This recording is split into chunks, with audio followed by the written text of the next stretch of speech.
ഓം നമോ ഭഗവതേ വാസുദേവായ. നാരായണീയം ദശകം 3 ശ്ലോകം 6.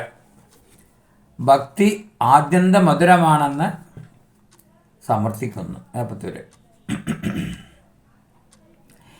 ഭവത് ഭക്തിസ്താവത് പ്രമുഖമധുരാത്വദ്ഗുണരസാത് കിമപ്യാരൂഢ ചേതഖില പരിതാപപ്രശമനീ പുനഃച്ചാന്ദേ സ്വാന്തേ വിമലപരിബോധോദയമിളൻ മഹാനന്ദാദ്വൈതം ദിശതി കിമത പ്രാർത്ഥ്യമപരം. ഭവത് ഭക്തി താവത് ഗുണരസാത് പ്രമുഖമധുര. നിന്തിരുവടിയിലുള്ള ഭക്തി മാത്രമേ അവിടുത്തെ ആനന്ദരസത്താൽ തുടക്കത്തിൽ തന്നെ മധുരമായിട്ടുള്ളൂ. കിമപി ആരൂഢ ചേത് അഖില പരിതാപ പ്രശമനി. കുറച്ചു വളർന്നുവെങ്കിൽ എല്ലാ ദുഃഖങ്ങളെയും നിശേഷം ഇല്ലാതാക്കുന്നു. ഭക്തിയാണ് പ്രധാനം. പുന അന്തേ ച സ്വാന്തേ.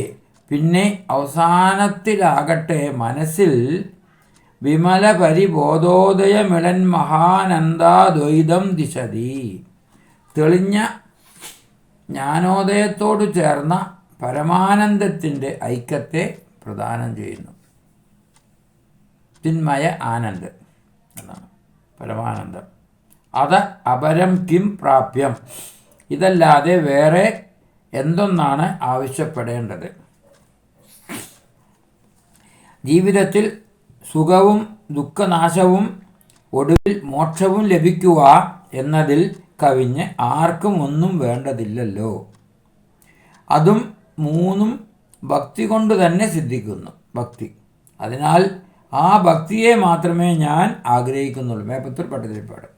അതുതന്നെ എൻ്റെ രോഗക്ലേശങ്ങളെ മാറ്റിക്കൊള്ളുമെന്ന് എനിക്ക് ഉറപ്പുണ്ട് എന്ന് താല്പര്യം. ഇതിൽ ഭക്തിക്ക് പരിപൂർണ ബലം കൈവന്നതായി കാണുന്നു.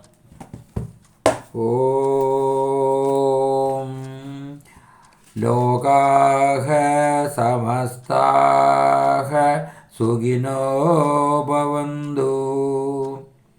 ലോകാഃ സമസ്താഃ സുഖിനോ ഭവന്തു. ഓം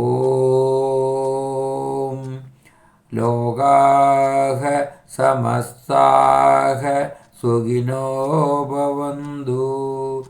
ഓം ശാന്തി ശാന്തി ശാന്തി.